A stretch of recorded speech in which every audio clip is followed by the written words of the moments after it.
અમરેલીના સાવરકુંડલાના ખોડિયાળા ગામમાં જમીન મુદ્દે ગ્રામજનો દ્વારા કલેક્ટરને આવેદનપત્ર પાઠવવામાં આવ્યું. મોટી સંખ્યામાં ગ્રામજનો એકત્રિત થયા હતા. જમીન પચાવી પાડવાના આક્ષેપો સાથે રજૂઆત કરવામાં આવી હતી. ગ્રામજનોએ છતડિયા ગામના ભાજપા આગેવાન વીરભદ્ર ડાભિયા સામે જમીન ઉપર ખોટી રીતે દબાણ કરી પચાવી પાડવાના આક્ષેપો કરવામાં આવ્યા હતા. ઉપરાંત ધમકી આપી જમીન ઉપર દબાણ કરવામાં આવ્યું હતું તેવા આક્ષેપો પણ કરવામાં આવ્યા છે. સમગ્ર મામલે તાત્કાલિક તપાસ કરી યોગ્ય પગલાં લેવામાં આવે તેવી માંગ સાથે ગ્રામજનોએ કલેક્ટર સમક્ષ લેખિત રજૂઆત કરી.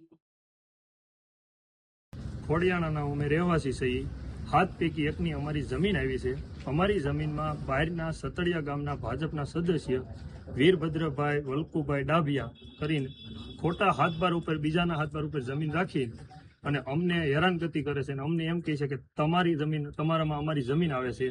અમારી વડીલો પાર્જિત જમીન છે, અમે પેઢીઓથી વાવી છે અને અમને આવું ખોટી રીતના હેરાન કરીને અમારી ઉપર ખોટા કેસ કરે છે અને હેરાનગતિ કરે છે અને અમને અવારનવાર ભાજપના સત્તાના બળે અમને અવારનવાર હેરાનગતિ કરે છે. અને અમે કાલે અમને બોલાવ્યા પ્રાંતમાં, તો અમને એવું કીધું કે તમે પ્રાંતમાં આવો ને તમારી રીતના જે કાંઈ જવાબ ભરો એમ તમારા કે ડોક્યુમેન્ટ રજૂ કરો. તમે અમે રજૂઆત કરી તો અમારો એક પણ જવાબ સાંભળવામાં આવ્યો નથી અને અમને ઉતાની ધમકી મારીને એવું કીધું કે ભાઈ તમારી માથે લેન્ડ ગ્રેબિંગ દાખલ કરી દે તમે જો આ લોકોને જમીન માપવા નહીં ગયો તો. અમારો એક પણ જવાબ સાંભળતા નથી. અમે યોગ્ય પુરાવા રજૂ કરી તો અમારા પુરાવા સ્વીકારવામાં આવતા નથી. આ કારણોસર અમે કલેક્ટર સાહેબને અરજી દેવા આવ્યા છીએ, આવેદનપત્ર, અને અમે કહેવા માંગીએ અમને યોગ્ય રીતે ન્યાય આપે.